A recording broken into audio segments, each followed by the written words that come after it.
Thank you, Kate. So I am the only thing standing between you all and cocktails, right? And I don't know how many of you read the Daily Carnage, hopefully all of you, but they always have these really good cocktail recipes. So I thought it would be brilliant if Rob and Nick and company brought out cocktails for everyone, and it would help me keep things lively during my presentation, but that was a no-go. So sorry, you're just gonna have to listen to me talk for a little bit. But we're gonna talk about a topic that I think is really interesting and really important, which is how do you build a killer marketing team? So raise your hands if you either have managed or are managing a team of more than 3 people. Okay, yeah, how about folks who are managing a couple of people? Or folks that really would like to have a team to help them do all of their work. How about that? Okay, so everybody has an interest in this topic. And I would say that this topic is so important because this is the key to getting results in marketing. And getting results in marketing is the key to getting your CEO to love you, maybe more importantly, getting your CFO to love you and send some dollars your way. So over the next little bit, we're gonna talk about how do you put a talent plan together, how do you hire the right people, how do you develop them, and how do you motivate them? So why should you guys listen to me?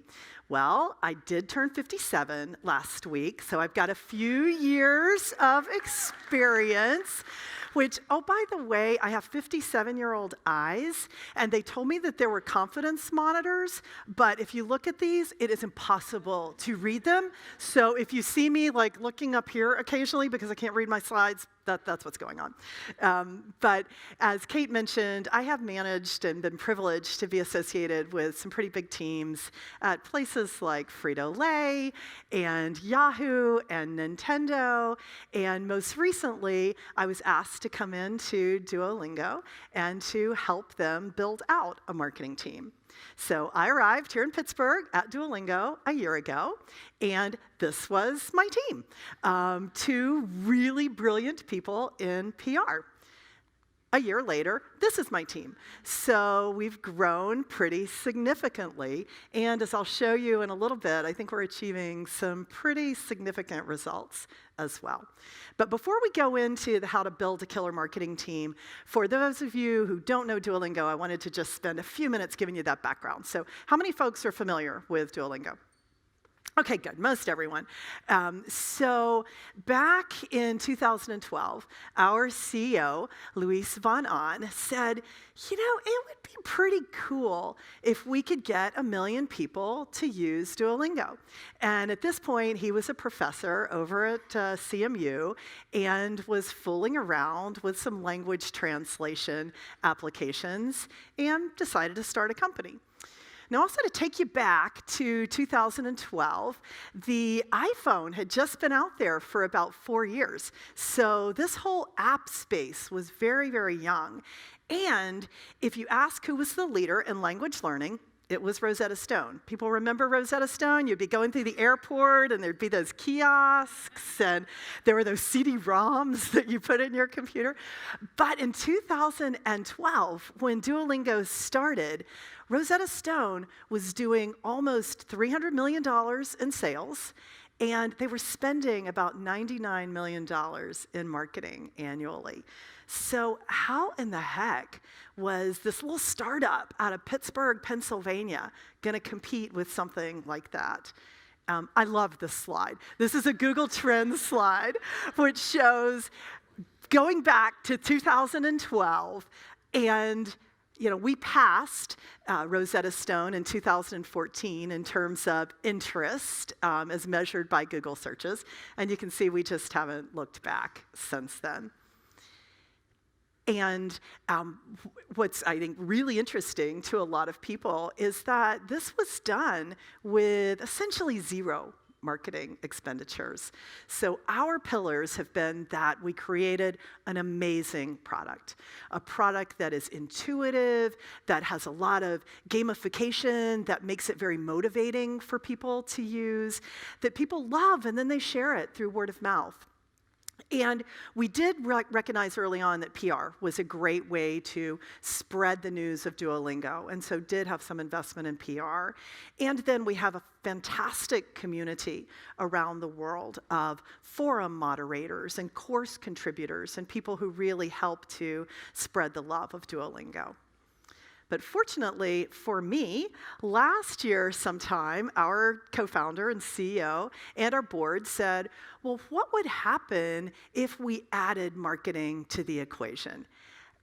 Could we accelerate growth even more? And could we do it in a way that would stay consistent to Duolingo wanting to be unique, not doing things like everyone else, but doing it in a really world-class way? And so what I have been trying to do is to build the same kind of world-class team in marketing that Duolingo has had in product and engineering and in design.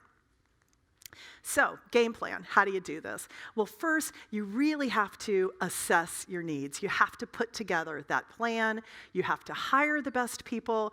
You have to develop them both as individuals and as a team, and then you have to deliver results. So that's what I want to talk you through. So the first part of building a kick-ass marketing team is really making sure that you understand your business needs. You don't come in with a playbook that relates to every situation because every business is different. And so it's a matter of thinking through what are the growth levers that are important to my company, and how can marketing really contribute to that? So it might be in some companies that SEO is going to be really important to your growth, and so you need to build excellence in content creation. Maybe you're in a startup environment where you don't have much money, but you have a really great product, and so PR is a wonderful place to invest and really build out excellence. But talent strategy must follow your business strategy. And I'm going to look back here to make sure that I'm not forgetting anything, which I was, because I can't see that. So you think about your business strategy, and then you assess gaps that you might see in your team. So in my case, I was building a team from scratch, so I had to prioritize and determine what were the most important competencies to bring in. In other situations, you may have an existing team that you're newly managing, and one of the first things that you want to do is, again, to do this kind of gap analysis, to understand this is the way that marketing is going to help grow the business, here's where my team is, are there skills that just are misaligned? And then I think it's also helpful to really think about, are there ways that I can use outside support, agencies, consultants, to help fill some of those gaps? In my case, for example, this time last year, I knew that I had to deliver a huge New Year's program. I had not hired anyone yet, and I'll talk about that in a minute. So I went to Carnage, and they helped me put together a great New Year's program that helped me build credibility internally and that really delivered on results. So sometimes it's incredibly powerful to go outside of your direct reports and use agencies to supplement. So in the case of Duolingo, my first 30 days was about really listening, trying to understand the business, trying to figure out where marketing could add value. And so after my first 30 days, I wrote a plan on a page, and it involved things like, we want to continue to lean in to earned media, to be very viral in the way that we build awareness for our brand. So in terms of my talent strategy, that meant that I wanted to make sure that the PR people that I had were really motivated and excited and understood how important they were going to be to the team as we developed over time. Another thing that I knew that I had an opportunity to do is to think much more globally about our business, because I saw signal that we had good product market fit in markets like Mexico and in Japan. And I saw that there had been times when Luis had gone over and done a little bit of press, and that had led to growth in our users. So I decided to invest in experiments and add some country marketing managers as a way to grow. Another thing that I knew that I wanted to do is to start to build paid performance capability, because we had launched a subscription product called Duolingo Plus, so now I actually had some LTV to work with, and so I wanted to make sure that we built out that competency. So I hired a head of performance marketing. I also saw that we had this huge database of over 200 million people that we were emailing and doing push notifications, but nothing really personalized, nothing really targeted. And so I knew I wanted to build out that competency. So you can see, you just assess your business needs and then figure out how talent fits into that. So once you've got that done, you've put your org chart together, you've put your talent plan together, then it's about making sure you hire the very brightest and the very best. And that means that you've got to be conscious not just of their experience and their functional fit, but also the cultural fit. And it is hard to get both of those things. And you have to be patient. And I know I've experienced times, I'm sure all of you have too, where you're just desperate for somebody, anybody, right? Because otherwise you're going to have to do all the work. And it's really tempting just to hire a warm body that feels like, okay, they're pretty good, maybe I'll train them. One of the things that I've learned is secret sauce at Duolingo is how high our talent bar is. And that meant that even though I started recruiting, I think in the month of August, my first hire didn't come until February. And that wasn't for lack of trying or for lack of doing lots of interviews, but it's just about keeping that bar really, really high. Just some examples of the kind of people I've hired. And for me, in this particular situation, I don't have mobile app experience. And so I needed people with really direct functional experience to help fill my gaps. So one of my hires to head up performance marketing, he was actually my first hire, had done this at Spotify. So I knew that he knew exactly how to partner with me to build out this performance capability. My first country manager, I wanted someone who could hit the ground running, who had a golden Rolodex, because I really felt like PR was a good lever. And so Colin came with great experience from Snap, from BBC and others. So again, sometimes it takes patience, it takes persistence, but hang in there and you can end up finding just the right talent. As I mentioned, cultural fit is as important as experience. And every culture is different. And so you really have to take the time to understand what is it that really is important about shared values in our culture that I need to make sure are present in the people that I hire.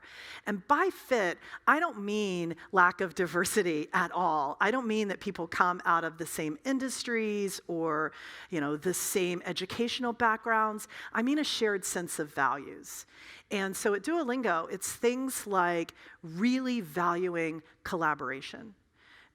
Knowing that work gets done cross-functionally, and you have to be able to work with engineers. It also means things like being very comfortable with data and analytics. And interestingly enough, at Duolingo, it really means being kind.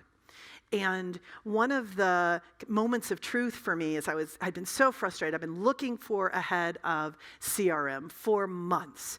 And I had this guy come in whose resume was perfect. He just was everything that I was hoping for and more. And he had great interviews with me. He had great interviews with some other senior leaders. But in meeting some of the more junior people on the team, he was kind of dismissive. He treated them like they really didn't matter. And so it was a pretty clear signal that wasn't going to be the right cultural fit. And so we passed on him. We kept looking.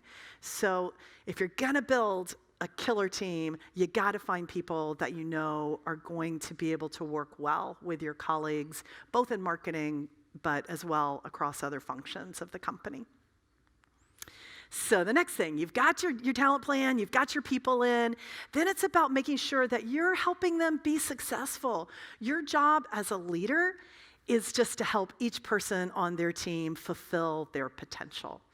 And so it's about being really deliberate with your one-on-ones, making sure that you're giving people consistent feedback, making sure that they really have the opportunity to bring their authentic best self to work every day. The final thing that I think is important is you don't just succeed by helping the individuals on your team succeed. You succeed by figuring out how you bring everyone together to win. And that means setting goals together, but it also means learning about each other, really learning to respect each other, how to work well together, and making sure that you're having fun together. So one of the things that I did early on with my team after I had my first few hires is we took a day off-site and we really talked about what does it mean to be A+ as a team, as a marketing team at Duolingo. And we laid out this charter for ourselves. And we really have talked about how to operationalize each of these. So things like delivering innovative programs. We make that happen by doing frequent brainstormings, going off-site, and just putting away the day-to-day grind and thinking big.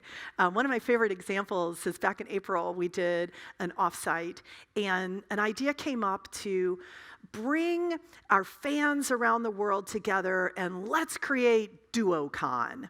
And so just last week, we did our first DuoCon in London with 300 people. We streamed through Twitch and reached another 180,000 unique users across the globe. But it came by creating an environment where the people on the team felt comfortable thinking big and bringing innovative ideas forward. Another really important value to us, and it should be important to everybody as a marketer, is making sure we're putting the consumer at the center of everything that we do. So how we operationalize that as a team is we make a commitment that we're going to sit in on some kind of user research at least twice a quarter. We also make a commitment that we as a team are going to have someone on the team dog food every feature that that our product team is thinking about bringing out. So, those kinds of things take principles and start to really build them into the DNA of your team. So here's some other things that we do that I think really are helping us to develop as a team. One of the things is we've used a tool called StrengthsFinder. Has anybody ever used StrengthsFinder? Get a lot of these. I love this. The whole idea is, by the time you're in your 30s, chances are your weaknesses are your weaknesses. You're not going to, even if your boss tells you a million times, you're not going to change them that much. So just know what you're really good at and lean into that. And as a leader of a team, understand what your profile looks like as a team. So we do StrengthsFinder, and we identified, for example, early on when I think there were 7 of us, that 6 out of the 7 of us had positivity as one of our top 5, which is probably pretty common in most marketers. And we're like, oh, this is really good in some ways, but also in a company of technical programmers and engineers, this might come across as a little bit naive. So we decided we needed to bring some people on the team who had a little bit more pragmatism and maybe a little bit less of that, always sunny attitude. But StrengthsFinders is something I highly recommend as you think about your team. Also, we have this thing called 20 Questions Doc. So I have an operating principle guide for here's everything you need to know about Cammie as someone who works with or for me. And so that led to these questions that we just all answer and share. And it's questions like, when I'm under stress, how are you going to know that? And what do you need? What can you do to help me when I'm under stress? Or questions like, how do I like to receive feedback? And we just share all of this document and have these conversations as a team. Another thing I've done for years that I think is a really great practice is every staff meeting begins with both a professional and a personal win. So we just go around the table and everybody shares a quick snippet. And it might be, my son had the best game at soccer last week. Or, it might be I'm training for a marathon and I had a good run. But just making sure that we get to know each other as people as well as employees, I think has really led to an environment of trust and respect. And that's where people can do their best work.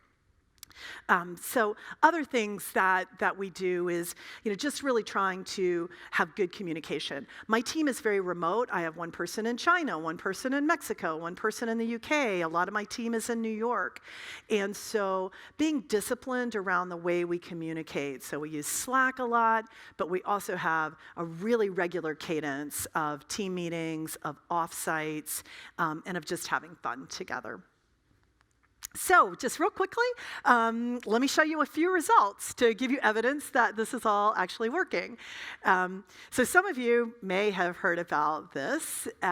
We did an April Fool's joke, I guess, at Duolingo, which resulted from doing a lot of social listening. And we saw that there were some memes popping up. We have our little owl, Duo, who is constantly encouraging you to practice your language learning lessons. And we saw a few things popping up like Spanish or vanish. And just saw that, there was a little bit of this getting into pop culture. So we took advantage of it and created an April Fool's video where you could hire Duo, our mascot, in real life to give you a little extra push and encourage you to practice your language learning every day.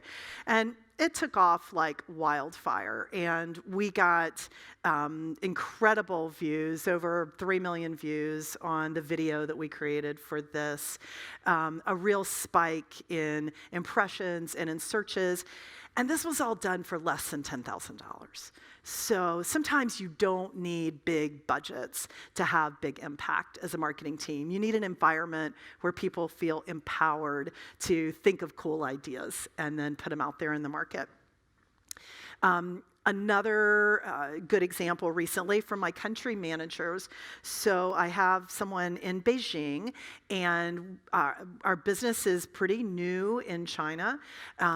We only have 6% aided awareness, but we wanted to start to experiment. And so we found some influencers in China. We worked with them to create a couple of videos, and we absolutely saw a spike in our daily active users that was very, very measurable and very high impact.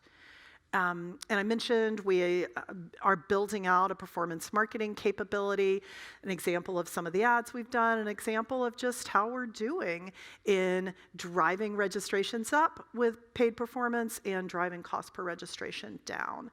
So I've never been happier. And for me, a lot of what I get joy from is building teams and then seeing teams get great results. So with that, looks like we've got 2 minutes to, oh, no, one more. Oh, my team is happy. This is, we do an engagement survey. So this is the latest engagement. And I've got 96% of people on the team who love what they're doing. And a lot of that has to do with being able to do it for a company that is so mission-oriented and doing good in the world. But I think some of it is also because they're doing it with a team of colleagues that they're having fun with, they're learning from, and they really respect. So with that, now we have 1 minute and 42 seconds for questions. If anyone we has are actually going to hold you hostage, Cammie, because we have so many questions to ask of you. Okay. And thank you for that amazing presentation. All right, so I'm loving this first question from Janet. She wants to know, what are some of your favorite interview questions to ask? Oh, yeah. Okay, so one is I always am interested in the brands that people admire. And a lot of times, I just want to, I think one of the traits of a good marketer is being intellectually curious, kind of always wanting to be inspired by what's going on in the world and being inspired by other brands. So I always ask that question. Another one that I love is to ask people, what is a misconception that people frequently have about you? So it's a good one. Yeah, that's a good one. So those are two that come to mind. Are people usually honest about answering that? Like, can you tell? Yeah, I think they are. And the other thing that I try and do is I just don't believe in trying to intimidate people during interviews. I really want people to be able to feel comfortable putting their best self kind of into the interview. And also what I've learned is if I have hesitations about somebody, either because of something I see on their resume or because of something they say in the interview, I just ask them outright.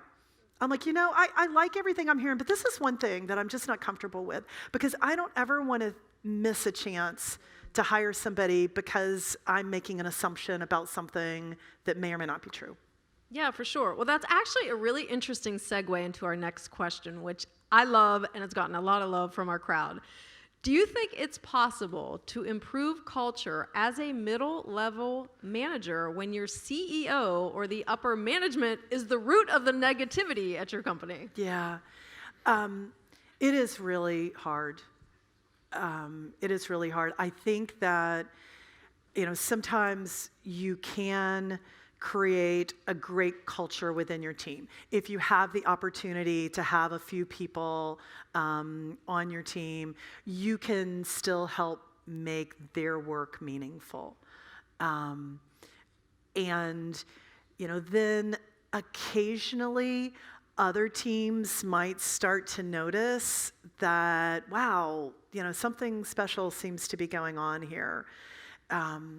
And I do think as a leader, a lot of times your job is to have big shoulders and to try and absorb some of the flip-flopping that senior management occasionally does. But it's hard. It's hard. And I would tell you, life is too short to work for a company where you don't feel it's a cultural fit. Amen.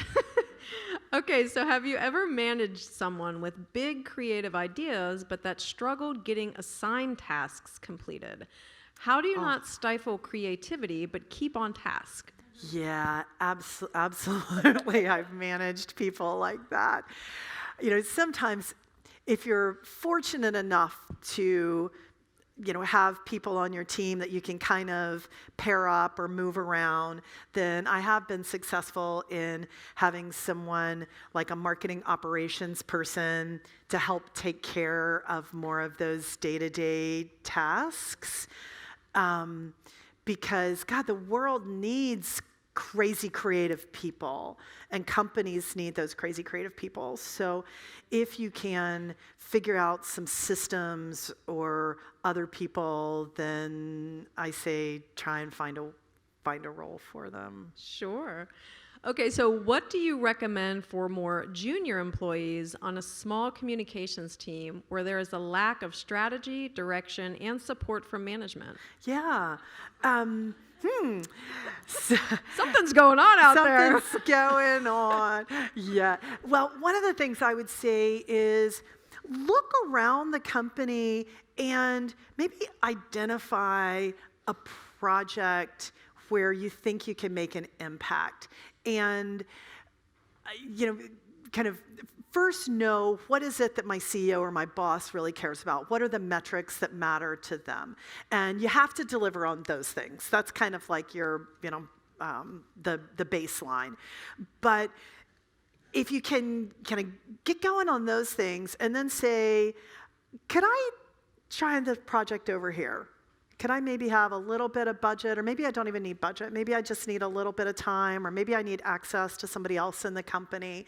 But kind of do what your boss needs you to do, but don't limit yourself to that. Take the initiative to show them that there may be other kinds of projects that could add a lot of value. Great answer.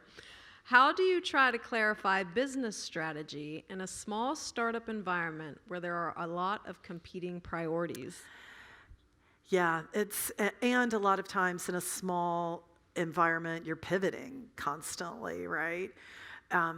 So one of the things is just ask questions of your boss, of the CEO.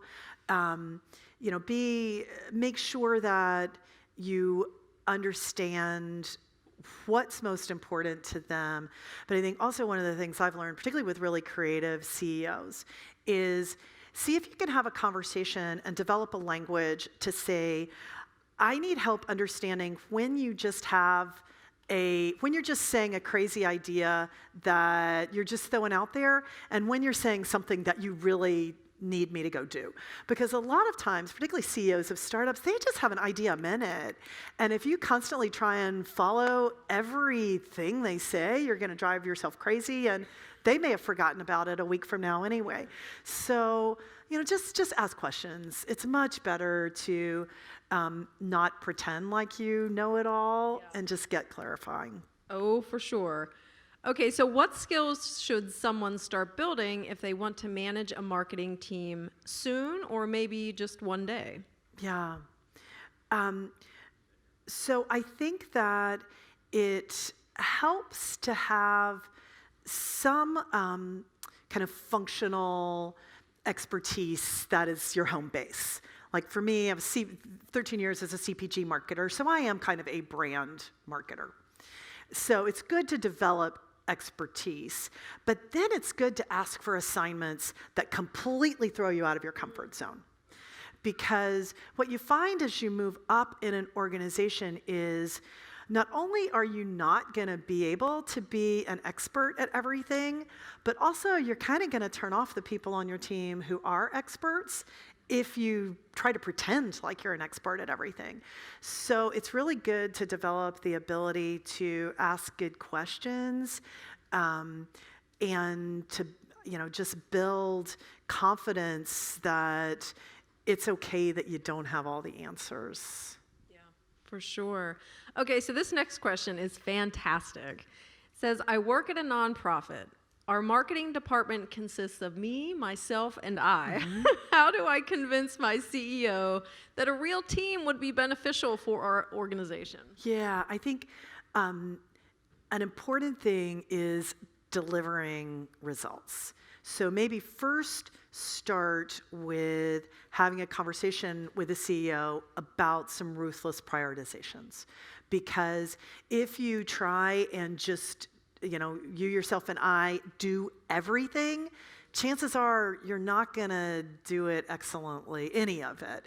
And the way you get more resources is by getting results and getting traction. So, pick something that you both agree is really important to the business, and then show how that starts to move the needle. Like, okay, this quarter, can I really focus on content creation? Because I think that if we make a much more compelling newsletter, and if we make better content in our emails, and we can measure by these metrics, I think that's going to help our business. And then once that happens, you're able to say, look, this is really moving a metric. Why don't we bring somebody in to do that? But just don't try and do it all. It's not going to work. I love the common thread through all of your answers is that communication is really key. Yeah. Like you've got to communicate. Yeah, you've got to communicate, got to ask, and then if you don't like the answers, don't kill yourself trying to make it work in a place that's really not for you. Yeah, absolutely. Okay, so another good segue into this question, I think we all have wondered this. How do you filter through applications to get people to interviews? If it's automated, how are you setting your filters? Yeah, this is a hard one. Because when I was starting to build out the team, we had one person in HR. So I went from a world where I was used to having executive recruiters to it was me going through all of these applications. And the unfortunate reality of that, and it just is the unfortunate reality, is that you end up looking for people who have exactly the experience that you're hiring for. And it's just hard to stand out in that environment. And it's also not the best way to find the best talent, but it's a necessity. So for me, for example, as I was looking through for a head of performance marketing, if you had not been a head of performance marketing at a mobile app, driven company, I spent a second on the resume. That's just really honest.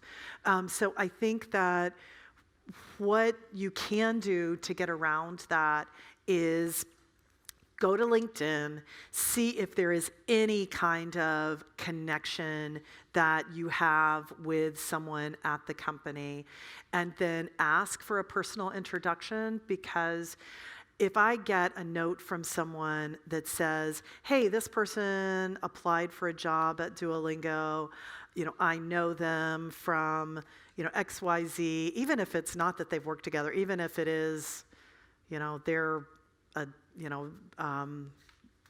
someone from my college or whatever, then I'll take the time to look at the resume. So I think you have to work your network.